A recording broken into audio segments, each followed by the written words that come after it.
So you're wondering, when is the right time to refinance? Well, in this video, I'm going to talk about the general rule of thumb on when to refinance, what I call the hard cost and the soft cost, and if you stick around to the end, I'm going to let you in on an industry secret that you don't want to miss, and we're going to get after it right now.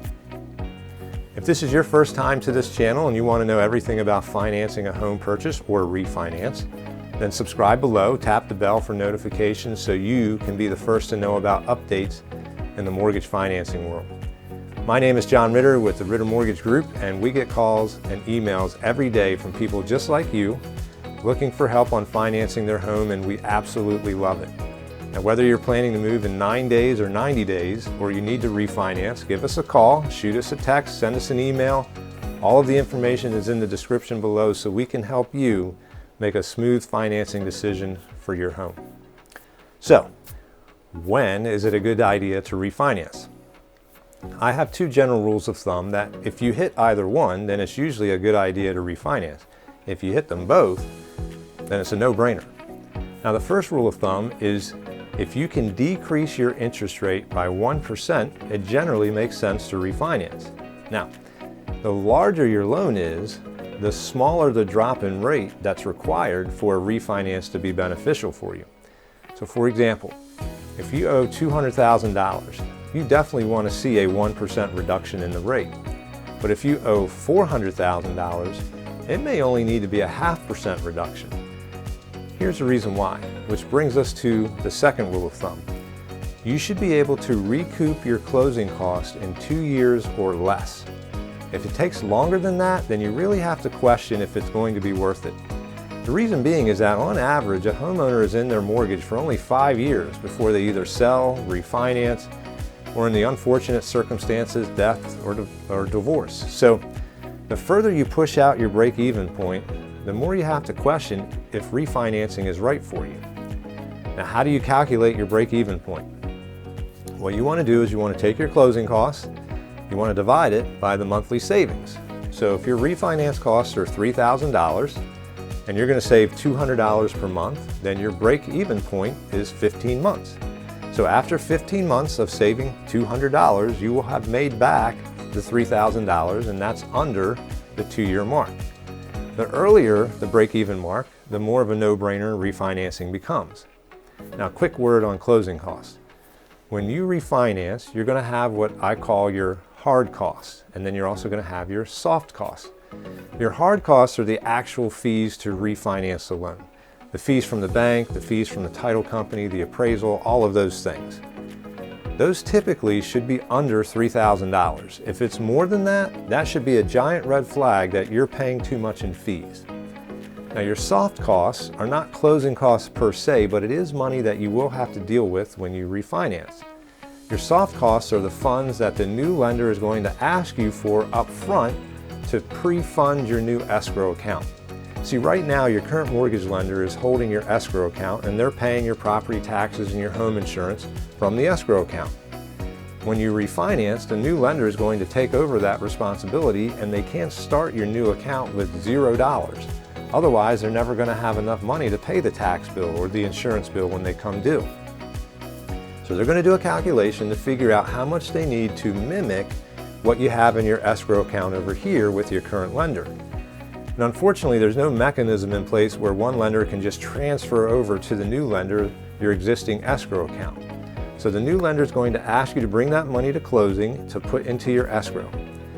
Now, a lot of loan officers will say, oh, just roll that into the new loan. I am not a big subscriber to that theory because you're going to get a refund of your escrow account from your current lender, usually within 30 days after closing. So why finance money for 30 years that you're going to get back in 2 to 3 weeks? In addition, when you refinance, you're going to skip a mortgage payment. So when you couple the escrow refund and the skipped payment, that's usually well ahead of the money that you need to pre-fund your escrow account. So your new loan amount should be your payoff. Notice I said payoff, not your balance, plus $3,000. Anything more than that is a signal that junk fees are being rolled into your loan. Now, before we go further, do you know the difference between your loan balance and your payoff? Your loan balance is what you owe at the beginning of the month when you get your statement. Your payoff is what you owed at the beginning of the month plus the days of interest that have gone by from the first day of the month until that day the mortgage is paid off. So for example, let's say you refinance on the 20th day of the month. Well, then you would owe the bank 20 days of interest because they did lend you the money from the 1st until the 20th. So they're going to add 20 days to the balance, and that becomes the amount of your payoff. So your payoff plus $3,000, that's the most your new loan amount should be. If it's more than that, run away from that bank. Now here's the industry secret that I promised you for sticking around with me to the end. Did you know that generally speaking, on any given day, you can get any interest rate you want? The question is, how much do you want to pay for it? Now, when I'm quoting a rate to a customer, I'm looking for the lowest rate without having to pay extra for it. In our industry, we call that the par rate.